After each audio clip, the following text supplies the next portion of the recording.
राधे राधे प्यारे बच्चों, कैसे हैं आप सभी लोग। उम्मीद करता हूँ कि आप सभी अच्छे होंगे। मैं भी बहुत अच्छा हूँ। आज के इस लेक्चर में हम लोग अध्याय 5 यूक्लिड की ज्योमेट्री का परिचय पढ़ेंगे। तो बिना किसी देरी के हम लोग शुरू करते हैं यूक्लिड की ज्योमेट्री का परिचय।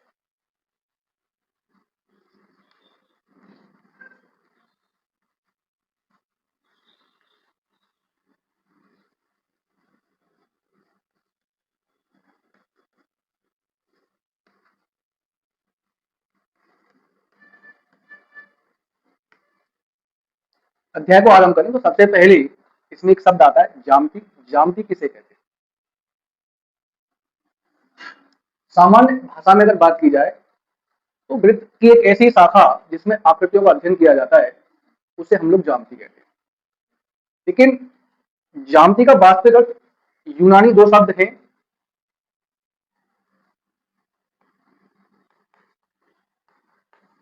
ज्यामिति शब्द का जो निर्माण है यूनानी दो शब्द, नंबर एक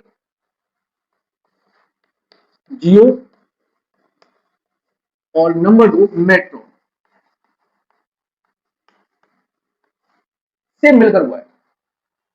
जियो का अर्थ होता है पृथ्वी और मेट्रोन का अर्थ होता है मापना, अर्थात पृथ्वी के मापन को ही ज्योमेट्री कहा जाता है। सामान्य भाषा में कहें तो हम लोग इसे बोल सकते हैं रेखागणित। अब ज्योमेट्री में अगर आकृतियों की बात की जाए तो इसमें दो प्रकार की आकृतियां बनती हैं। एक आकृति होती है द्विबिंब, द्विविमीय। अब द्विविमीय आकृति में कौन कौन सी आकृतियां आती हैं? जैसे रेखा, कोण, त्रिभुज आदि ऐसी आकृतियों को हम लोग द्विविमीय आकृति बोलते हैं। नंबर दो त्रिविम आकृति। त्रिविमीय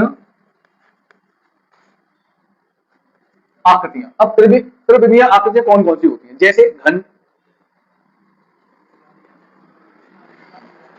बेलन, दूला आदि। इस तरह की आकृतियों को हम लोग त्रिविमीय आकृतियां कहते हैं। अब बात करते हैं यूक्लिड की ज्यामिति में एक शब्द आता है यूक्लिड।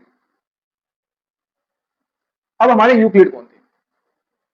यूक्लिड एक गणित के शिक्षक थे जो मिस्र के अर्जेंटीना में रहते थे। इन्होंने उस समय तक के संपूर्ण ज्ञान को एक एलिमेंट्स नामक बुक में एकत्रित किया। यूक्लिड ने एलिमेंट्स नामक पुस्तक का प्रारंभ में 1 से लेकर 23 परिभाषाएं देकर किया, जिनमें से कुछ निम्नलिखित हैं। नंबर पहला बताया गया कि बिंदु वह है जिसका कोई भाग नहीं होता। कहने का तात्पर्य यह है, अगर हम कोई प्रश्न ले ले, कोई लाइन ले ले, तो वहां बिंदु का कोई भाग नहीं होता है। नंबर दो, रेखा चौड़ाई रहित लंबाई होती है, अर्थात रेखा की कोई लंबाई नहीं होती, सॉरी रेखा की कोई चौड़ाई नहीं होती, उसकी केवल लंबाई होती है। तीसरा पॉइंट बताया, एक रेखा के सिरे बिंदु होते हैं। जैसे एक रेखा खींच ली जाए, इसके जो बिंदु होंगे, ये जो सिरे होंगे, इन्हें क्या कहा जाएगा? इन्हें कहा जाएगा रेखा। सॉरी, इन बिंदुओं को क्या कहा जाएगा? नंबर तीन, एक रेखा के सिरे बिंदु होते हैं। यदि हम इस प्रकार एक रेखा खींच लें तो इसके ये जो सिरे होंगे इन्हें बिंदु कहा जाएगा। नंबर चार बताया गया, एक सीधी रेखा ऐसी रेखा होती है जो स्वयं पर बिंदुओं के साथ सपाट रूप में स्थित होती है। अगर मैं बिंदुओं को थोड़ा नजदीक ले लूं, जैसे ये बिंदु है, तो आपको दिखाई देंगे। और अगर इन बिंदुओं को एक रेखा में इस तरह से आपको दिखा दूं, तो इस तरह की आकृति को, इस तरह के प्रारूप को हम लोग सपाट बोल देते हैं। यानी जहां बिंदु दिखाई ना दे आपको, रेखा ही रेखा दिखाई दे, अनंत बिंदु, उसे क्या कहेंगे? हम लोग सपाट कहेंगे। नंबर 5 की बात करें, एक पृष्ठ वह है जिसकी केवल लंबाई और चौड़ाई होती है। अगर मैं इस बोर्ड को एक पृष्ठ मान लूं तो आप देखेंगे इसकी लंबाई और इसकी केवल चौड़ाई है, इसमें मोटाई नहीं है। तो पृष्ठ की क्या होती है? केवल लंबाई और चौड़ाई। अब बात करते हैं पॉइंट नंबर 6 की। पृष्ठ के किनारे रेखाएं होती हैं। अगर मैं इन किनारों की बात करूं तो आपने देखा ये रेखाएं जुड़ रही हैं आगे, तो इसलिए इसमें बोला गया पृष्ठ के जो किनारे होते हैं वो क्या होती है? रेखाएं होती हैं। नंबर 7 की बात करें, एक समतल पृष्ठ ऐसा पृष्ठ है जो स्वयं पर सीधी रेखाओं के साथ सपाट रूप में स्थित होता है। अगर हम इस पृष्ठ को देखें ध्यान से तो इसमें बहुत सारी रेखाएं होंगी जो एक दूसरे से मिली हुई हैं और हमें आंखों से दिखाई नहीं दे रही, तो ऐसी स्थिति को क्या कहते हैं हम लोग? सपाट बोलते हैं। अब बात करते हैं हम लोग यूक्लिड के स्वयं सिद्ध एक्सम्स या फिर हम बोल सकते हैं अभिग्रती।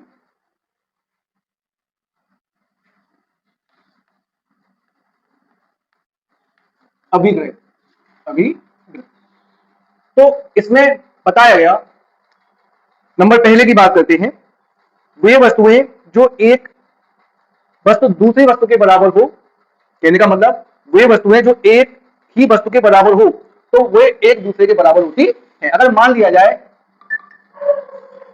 ए हमारी बराबर है बी के, ए कोई वस्तु है जो बी के बराबर दे रखी है और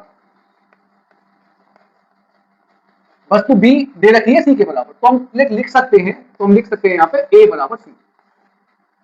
अगर एक वस्तु दूसरे के बराबर, दूसरी वस्तु तीसरे के बराबर हो तो हम लोग बता सकते हैं कि पहली वस्तु तीसरी वस्तु के बराबर होगी। अब बात करते हैं दूसरे की। यदि बराबर को बराबर से जोड़ा जाए, यानी बराबर चीजों को बराबर से जोड़ा जाए तो वो संख्याएं भी आपस में बराबर होती हैं। जैसे मान लिया जाए मेरी संख्या ए कोई वस्तु बी के बराबर है, तो हम लोग लिख सकते हैं ए प्लस सी बराबर होगा बी प्लस सी, यानी संख्याएं ए और बी आपस में कैसी थी? बराबर थी। हमने दोनों में क्या कर दिया? बराबर जोड़ दिया, तो संख्या कैसी होगी? आपस में बराबर होगी। तीसरा पॉइंट आपको स्वयं सिद्ध में एग्जाम्स में समझाया गया और वो ये था, यदि बराबर में से बराबर को घटा दिया जाए तो बराबर ही बचता है। तीसरा पॉइंट ये, यदि बराबर में से बराबर को घटा दिया जाए तो शेषफल जो बचेगा वो बराबर ही होगा। जैसे ए बराबर है बी, तो ए में से मैंने सी को माइनस कर दिया और बी में से भी सी को माइनस कर दिया, तो जो भी कुछ शेषफल बचेगा वो कैसा होगा? हमारे पास बराबर होगा। मान लिया जाए एक व्यक्ति के पास 10 रुपए है, दूसरे व्यक्ति के पास भी 10 रुपए है, यानी दोनों पे बराबर है, एक पर 10 दूसरे पर 10। अब दोनों व्यक्तियों ने 2 रुपए खर्च कर दिए, यानी 2 रुपए खत्म हो गए, खटा दिए, तो अब उनके पास कितने बचेंगे? पहले व्यक्ति के पास भी 8 रुपए बचेंगे, दूसरे व्यक्ति के पास भी 8 रुपए बचेंगे। कहने का मतलब ये है यहाँ पे। अब बात करते हैं एग्जाम्स नंबर 4 की। वे वस्तुएं जो परस्पर संपाती होती है एक दूसरे के बराबर होती है। संपाती का मतलब क्या है? जब एक चीज दूसरी चीज को ढक ले तो उसे क्या कहा जाता है? संपाती। जैसे सपोज करिएगा चौथे पॉइंट में मैंने एक रेखा खींची ए बी, इस पर दूसरी रेखा भी खींच दी सी डी और इसी के बराबर खींच दी सी और डी, तो आपने देखा ए बी को सी डी ने ढक लिया, या हम कह सकते हैं सी डी को ए बी ने ढक लिया। तो ऐसी जो चीजें होंगी उन्हें संपाती बोला जाता है। अब पांचवें पॉइंट की बात करते हैं, पूर्ण अपने भाग से बड़ा होता है। मैंने मान लिया किसी व्यक्ति के पास टोटल 100 रुपए थे, उसका पूर्ण कितने थे? 100 रुपए थे। अब हमने उससे कुछ ले लिए, 10 ले लिए, तो 100 रुपए 10 रुपए से बड़े होंगे। इसका मतलब आप ऐसे समझे, अर्थात पूर्ण अपने भाग से हमेशा बड़ा होता है। अब बात करते हैं छठे की। एक ही वस्तु को दोगुने परस्पर, एक ही वस्तु के दोगुने परस्पर बराबर होते हैं। अगर मैं छठे पॉइंट को समझूं, ए बराबर है बी के, तो मैं लिख सकता हूं 2a बराबर होगा 2b के, 2a बराबर होगा 2b के। इसी तरह अगर सातवें पॉइंट की बात करें, दो वस्तुएं आपस में बराबर हैं तो इन वस्तुओं का जो आधा होगा वो आपस में कैसा होगा? बराबर होगा। ये सातवें एग्जाम्स में हमें बताया गया। आइए अब बात करते हैं यूक्लिड की अभिधारणाओं की।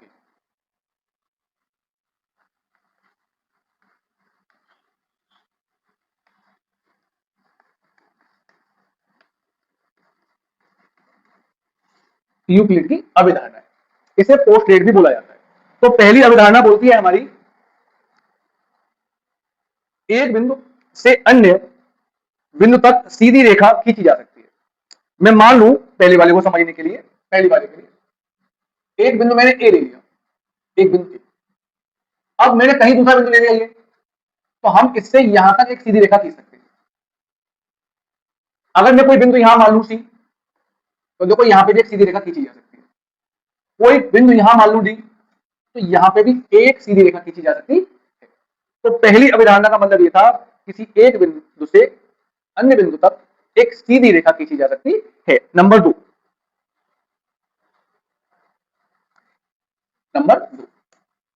अगर एक शांत रेखा हो, एक निश्चित रेखा हो, तो उसे हम दोनों तरफ विस्तृत रूप से बढ़ा सकते हैं।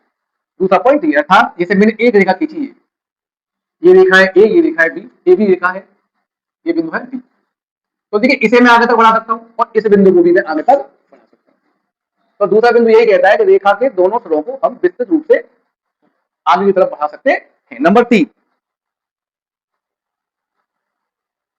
अगर हम किसी एक बिंदु को केंद्र मान लें और एक निश्चित दूरी ले लें तो उससे एक वृत्त का निर्माण किया जा सकता है। अर्थात इस तरीके से मैंने कोई केंद्र मान लिया, ये दूरी ले ली यहां तक, अब इससे क्या किया, एक वृत्त खींचे इस तरीके से।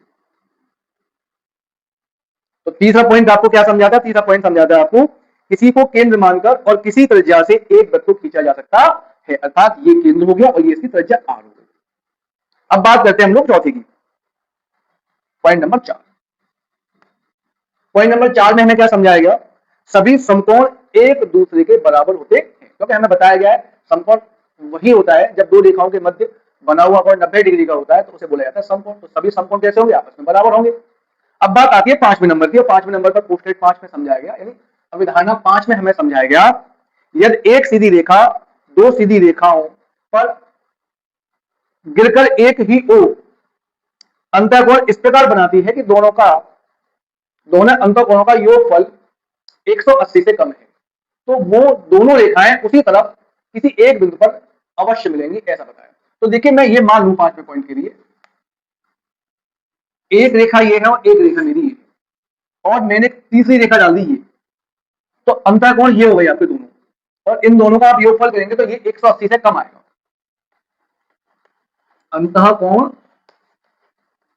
अंतःकोण का योग कम है 180 से।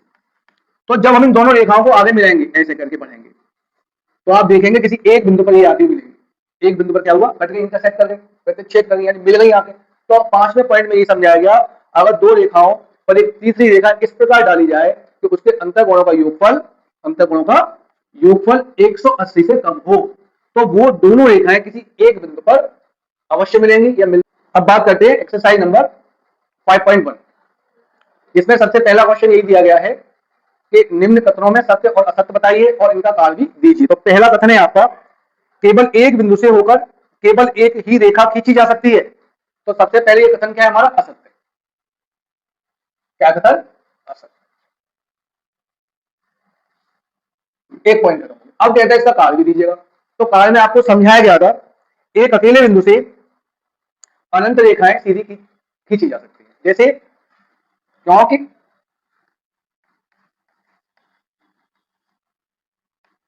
एक बिंदु से अनेक रेखाएं खींची या गुजरती या गुजर सकती है।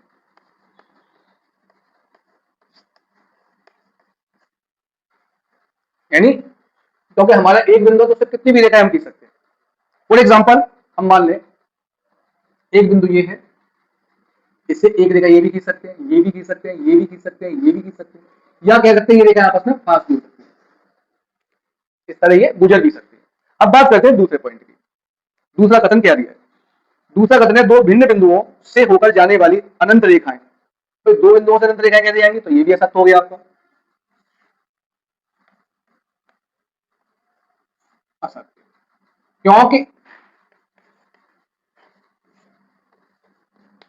दो बिंदुओं से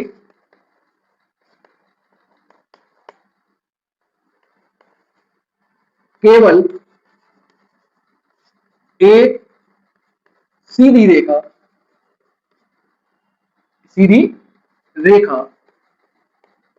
खींची जा सकती है।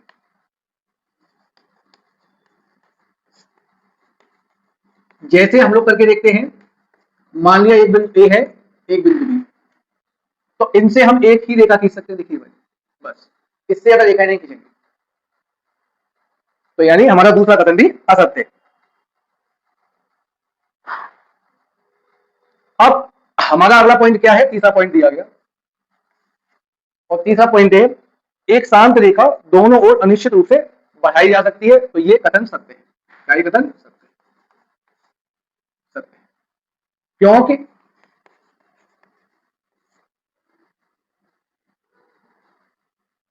यूक्लिड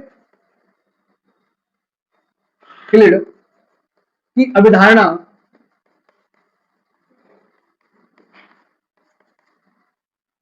के अनुसार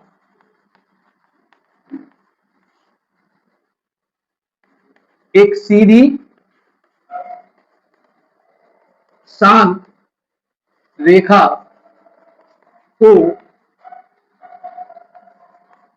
दोनों तरफ अनिश्चित रूप से बढ़ा सकते हैं। बढ़ा सकते हैं। अब मान लें जैसे हमने एक रेखा ले ली है, ए और बी। अब इसे इधर भी बढ़ा सकते हैं अनंत तक, और इसे इधर भी अनंत तक हम लोग बढ़ा सकते हैं। इस तरीके से पूरा हम इसे कर सकते हैं। और क्वेश्चन हमारा थर्ड यही कहता है, इसका थर्ड पार्ट, कि किसी एक शांत रेखा को दोनों तरफ हम अनिश्चित रूप से बना सकते हैं। अब क्वेश्चन नंबर फर्स्ट का फोर्थ पार्ट की बात करेंगे। यदि दो वृत्त बराबर हैं तो उनकी त्रिज्याएं भी बराबर होती हैं। तो ये कथन कैसा है? चौथा हमारा सत्य है। सत्य, क्योंकि दो वृत्त बराबर है, क्योंकि बराबर दो बराबर क्षेत्रफल वाले वृत्तों को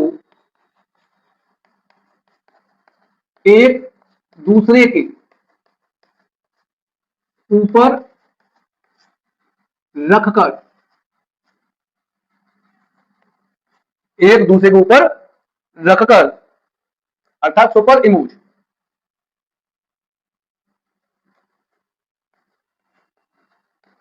इमोज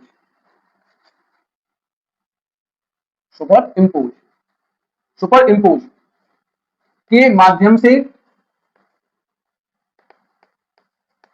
उनकी परिधि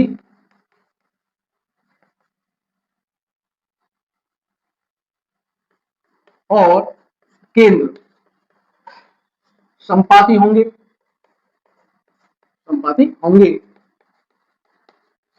जिससे उनकी त्रिज्याएं भी समान होंगी, यानी बराबर होंगी।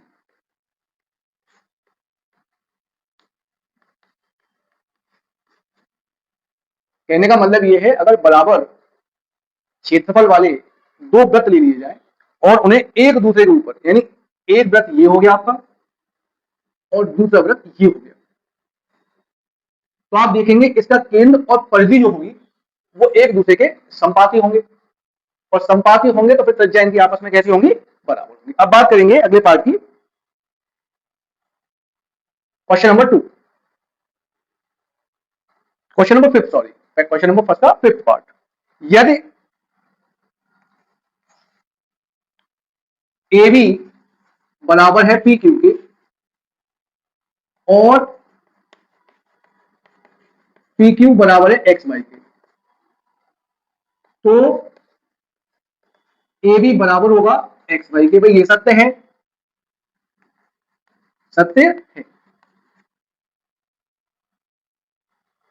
ये सत्य है। तो यूक्लिड के स्वयं सिद्ध में ये बताया गया था, अगर एक संख्या दूसरे के बराबर है और दूसरी संख्या तीसरे के बराबर है तो पहली संख्या तीसरे के बराबर होगी। क्योंकि सत्य है, क्योंकि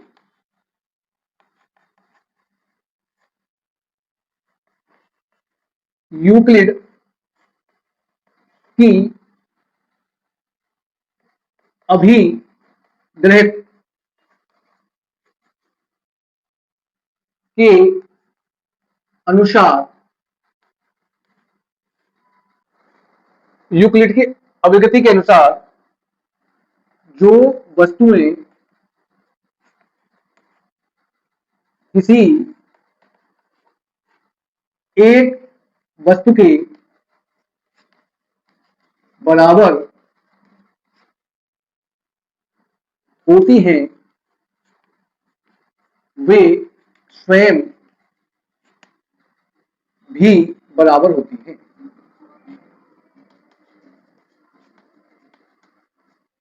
कहने का मतलब जब पहली वस्तु दूसरे के बराबर है, दूसरी तीसरे के बराबर है, तो पहली वस्तु तीसरे के बराबर होगी।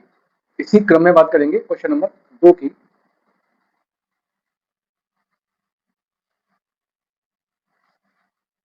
निम्नलिखित कथनों की परिभाषा दीजिएगा या निम्नलिखित बिंदुओं की परिभाषा दीजिएगा। तो पहला बिंदु है हमारे पास समानांतर रेखाएं क्या होती है।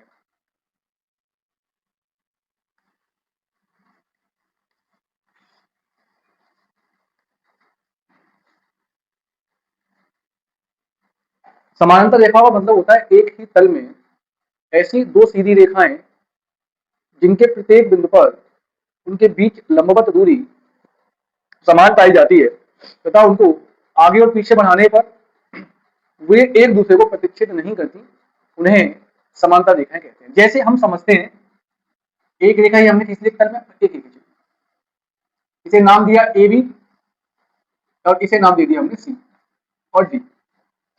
अब इनके किसी भी बिंदु पर देखें तो यहाँ पे भी दूरी x होगी, यहाँ पे भी दूरी x होगी, यहाँ पे भी दूरी x होगी। अगर इनको हम इस तरह से आगे बढ़ाएं तो आप देखेंगे ये इधर आगे बढ़ाएं और कहीं तक ले जाए तो ये एक दूसरे को प्रतिच्छेद नहीं करती हैं। ऐसी रेखाओं को समांतर रेखाएं कहते हैं। अब उदाहरण के लिए समझ सकते हैं रेल की पटरियां जो एक दूसरे के समानांतर होती है, कहीं एक दूसरे पर नहीं मिलती। दूसरा पॉइंट दिया गया है लंब रेखाएं।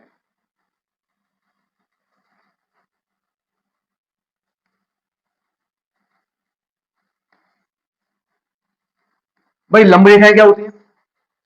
एक ही तल में ऐसी दो रेखाएं जो एक दूसरे को प्रतिच्छेद करती है और 90 डिग्री का कोण बनाती हैं, उन्हें लंबवत रेखाएं कहते हैं। जैसे कोई रेखा ये हमने बनाई ए बी और एक रेखा ये बना दी हमने ए सी, ये इनके बीच में जो बिंदु होगा ये 90 डिग्री का होगा। कितने कोण बनाएंगे? 90। तो ऐसी दो रेखाएं जो एक ही तल में एक दूसरे को प्रतिच्छेद करती हैं और प्रतिच्छेद बिंदु पर 90 डिग्री का कोण बनाती हैं, उन्हें हम लंब रेखाएं कहते हैं। अब बात करते हैं रेखाखंड की, नंबर तीसरा पॉइंट।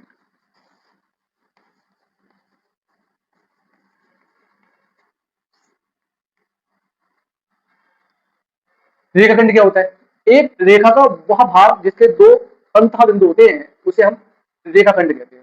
मान लिया जाए एक रेखा हमने एक खींची, इसका एक बिंदु ये, एक बिंदु ये, ए बी। तो ये एक रेखा है जिसके दो अंतर बिंदु ए और बी, जिनके बीच की एक निश्चित दूरी होगी, तो हम कह सकते हैं रेखा का वह भाग जिसके दो अंतर बिंदु होते हैं, जिसकी लंबाई निश्चित होती है, उसे हम लोग रेखाखंड कहते हैं। अब बात करते हैं चौथा पॉइंट, वृत्त की त्रिज्या।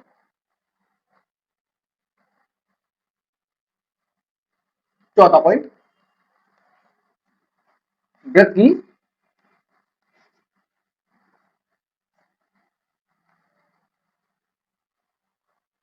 वृत्त की त्रिज्या क्या होती है? तो वृत्त की परिधि पर या वृत्त की परिधि से केंद्र तक की दूरी, वृत्त के केंद्र तक की दूरी को हम लोग वृत्त की त्रिज्या कहते हैं। फॉर एग्जाम्पल हम लोग एक वृत्त खींच लेंगे, तो ये क्या वृत्त की परिधि है और यहाँ एक केंद्र आ गया ये, तो इस केंद्र से ये जो दूरी होगी यहाँ तक की, इसे वृत्त की त्रिज्या कहा जाएगा। तो ये क्या कहलाएगी? वृत्त की त्रिज्या।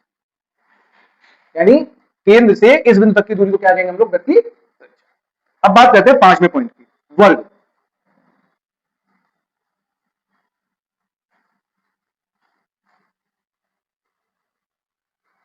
वर्ग क्या होता है? वर्ग यानी एक ऐसा चतुर्भुज जिसकी चारों भुजाएं बराबर होती है और प्रत्येक दो भुजाओं के बीच बना हुआ कोण 90 डिग्री का होता है, उसे हम वर्ग कहते हैं। फॉर एग्जाम्पल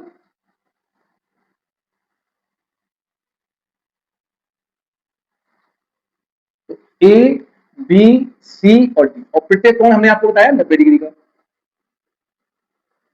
ए बी भुजा बीसी के बराबर, सी डी के बराबर और ए डी के बराबर, और प्रत्येक कोण कितने का है? 90 डिग्री का। तो ऐसी आकृति को, ऐसे चतुर्भुज को हम लोग वृत्त कहते हैं, सॉरी वर्ग कहते हैं। अब बात करते हैं क्वेश्चन नंबर 3 की, और थर्ड क्वेश्चन दिया है, दो अवधारणाओं पर विचार कीजिए। तो पहली अवधारणा है, दो भिन्न बिंदु ए और बी दिए रहने पर एक तीसरे बिंदु सी ऐसा विद्यमान है जो ए और बी के बीच में आता है या बीच में स्थित है।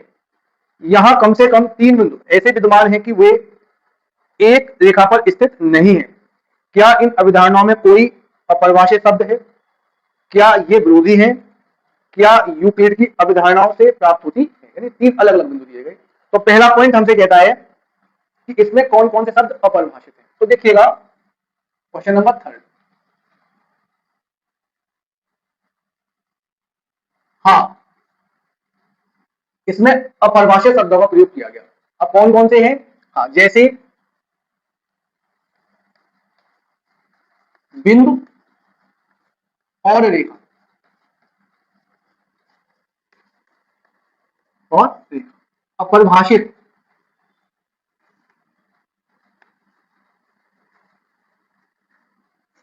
भाषित शब्द है। ये दोनों ही शब्द अपरिभाषित है, इनके विषय में ज्यादा नहीं बताया गया। तो ये दोनों ही बिंदु हमारे कैसे अपरिभाषित है। अब बात करते हैं, वो कहता है यहाँ पे हमसे दूसरा पॉइंट, क्या ये दोनों ही अवधारणाएं एक दूसरे के विपरीत है, एक दूसरे के विरोधी है? तो नहीं, तो पॉइंट है नहीं। Point number A, point number B, नहीं। अवधारणाएं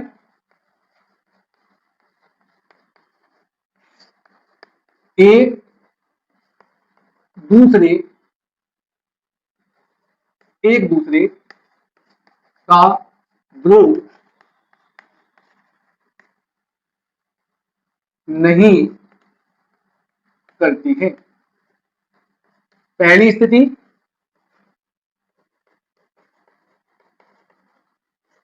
के अनुसार,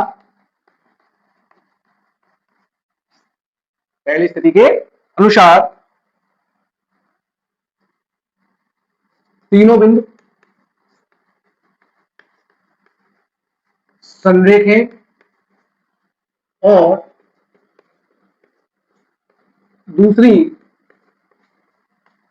स्थिति के अनुसार बिंदु असंरेख है। अब पॉइंट नंबर 3 आता है। तो पहली स्थिति क्या कहती है? पहली स्थिति कहती है कि बिंदु संरेख होंगे तभी ए और बी के मध्य बिंदु सी आ सकता है। और दूसरी स्थिति कहती है कि बिंदु असंरेख होने पर भी, जैसा इसमें बताया गया, कम से कम तीन बिंदु विद्यमान है जो एक रेखा में स्थित नहीं है। इसका मतलब बिंदु असंरेख है। कैसे है? असंरेख है, वो एक रेखा में नहीं है। अब इसके बाद इसी में अगला पॉइंट दिया गया, क्या ये यूक्लिड की अवधारणाओं से प्राप्त होते हैं? नहीं, नहीं, यह यूक्लिड के स्वयं सिद्ध, यानी ब्रैकेट में आप देख सकते हैं अभिग्रहित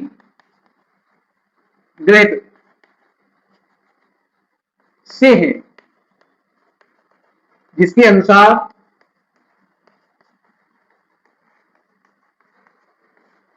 अनुसार वो हमसे बोलता है इसमें क्वेश्चन में,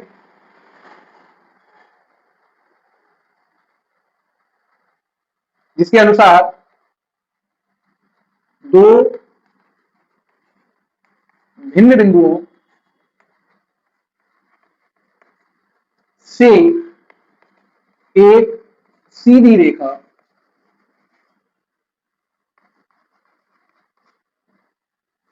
खींच सकते हैं।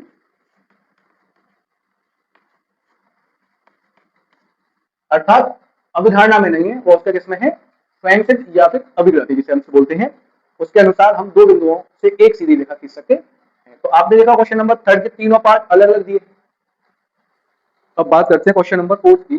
और 4 में आपको दिया है, यदि दो बिंदु ए और बी के बीच एक बिंदु सी ऐसा स्थित है कि ए सी बराबर है बी सी के, तो सिद्ध कीजिए ए सी बराबर 1/2 ए बी।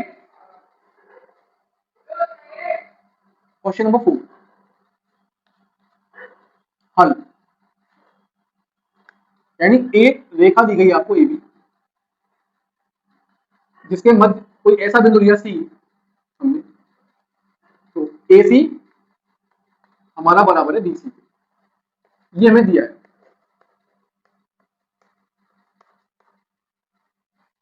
तो इसका मतलब ये हो गया कि सी इसका मध्य बिंदु हो गया।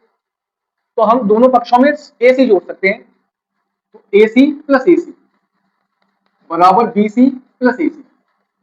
यहां ध्यान दिया जाए तो BC प्लस AC बराबर हो गया आपका AB, तो 2AC बराबर AB और AC बराबर 1/2 AB।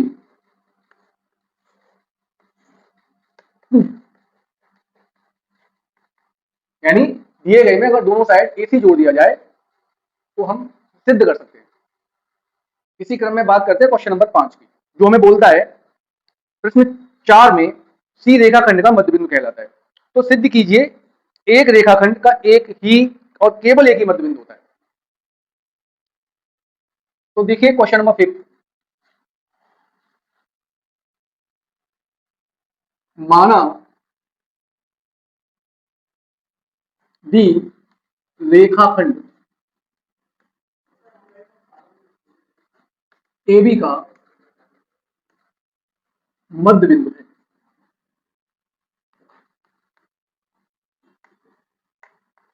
मध्य बिंदु तो हम लोग लिख सकते हैं AD बराबर 1/2 AB, इक्वेशन फर्स्ट।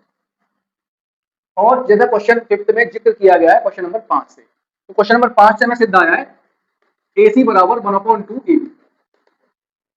समीकरण 2 और यहां लिखेंगे प्रश्न 4 से। समीकरण 1 और 2 की तुलना, जब हम इसकी तुलना करते हैं तो हमने पाया AD बराबर होगा AC। AD किसके बराबर होगा? AC के। इसका मतलब C और D अगर एक ही स्थान पर स्थित है, अगर संपाती है तो ये स्थिति संभव होगी, अन्यथा स्थिति संभव नहीं होगी। एक ही स्थान पर है तो एक ही होगा, एक ही स्थान पर है तो फिर एक ही होगा। इससे स्पष्ट हो गया कि रेखाखंड का केवल एक ही मध्यबिंदु होता है।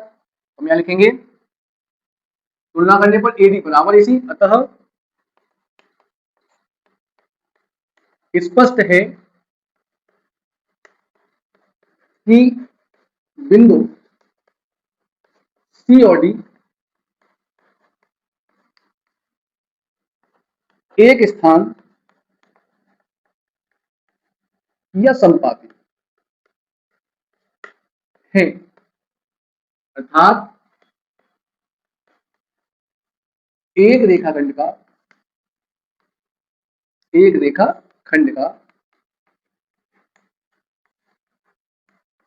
एक ही मध्य बिंदु होता है।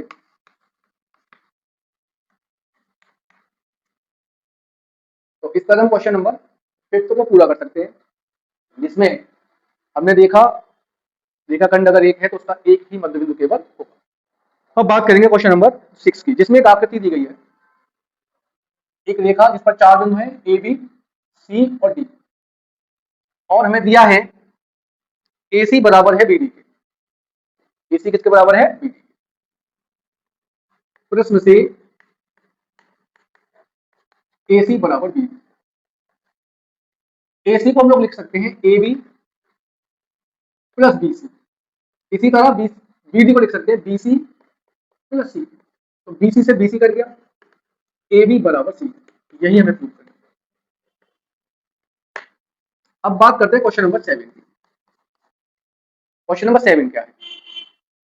क्वेश्चन नंबर 7 में समझाया गया और बताया गया आपको यूक्लिड की अभिकृतियों की सूची में दिया हुआ है अभिकृति 5, यानी अभिकृति 5 एक सर्वव्यापी सत्य क्यों माना जाता है। ध्यान दीजिए, यह प्रश्न 5वीं अभिधारणा से संबंधित नहीं है, अभिधारणा से संबंधित नहीं है, ये अभिकृति से संबंधित। तो सबसे पहले जानना चाहिए कि 5वीं अभिकृति थी क्या, यानी 5वां स्वयं सिद्ध था क्या। तो 5वां स्वयं सिद्ध ये था, पूर्ण अपने भाग से बड़ा होता है। इसे सार्वभौमिक या यूनिवर्सल ट्रुथ माना गया। क्यों माना गया, इसका कारण भी पता होना चाहिए। और इसका कारण यह है कि अगर इस दुनिया की कोई भी चीज उठा लूं, सपोज करिए मैंने दुनिया में से 10 करोड़ उठा लिया और किसी व्यक्ति को उसमें से 2 रुपए दे दिए, तो 10 रुपए का नोट 2 रुपए से बड़ा होगा। अगर मैं किसी एक केक मंगा के उस केक में से छोटा सा टुकड़ा काट लूं, तो केक उस छोटे से टुकड़े से बड़ा होगा। और ये चीज हर वस्तु पर अप्लाई होती है।